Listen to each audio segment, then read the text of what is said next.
welcome back to my channel, and this is Fians TV.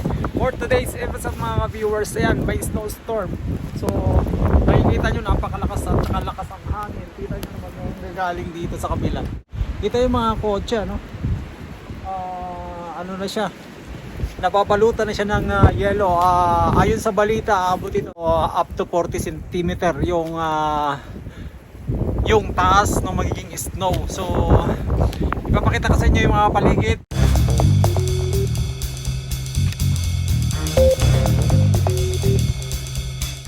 Yung mga sasakyan na to na napabalot na ng yelo. Ayan. Tapos ang lakas pa rin ng hangin. Kaya makikita nyo kung gaano nakakapal yung snow ngayon dito, no? Ayan, oh. Makikita nyo kung gaano na siya kalalim. So halos 3 inches na yung lalim mga ka-viewers ng snow. Simula pa kasi kanina mga alas 3 ng hapon hanggang ngayong gabi. Tuloy-tuloy yung pag-uus ng snow. Kaya nakikita nyo napakalakas. Andito lang ako ngayon sa malapit sa amin. Andito lang yung aming apartment na tinutuluyan. And ito lang yung paligid niya.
Nandito naman tayo ngayon sa bandang taas.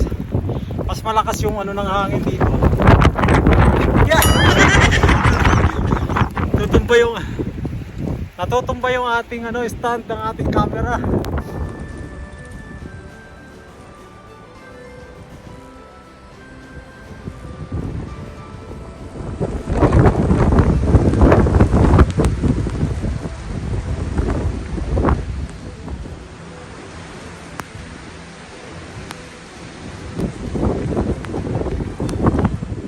So mga viewers, hanggang ngayon napakalakas pa rin talaga yung buhos ang snow. At saka napakalakas pa rin yung hangin, naririnig nyo ang lakas ng hangin, ano. Thank you for watching mga viewers, and kung bago pa lang po kayo sa aking YouTube channel, huwag niyo makalimutan mag-subscribe. Kung nagustuhan niyo po yung video, pakilike nyo na rin, pakipindot nyo rin yung notification bell para ma-update kayo sa susunod ko pang mga video. Thank you for watching, God bless, and ingat po kayong lahat.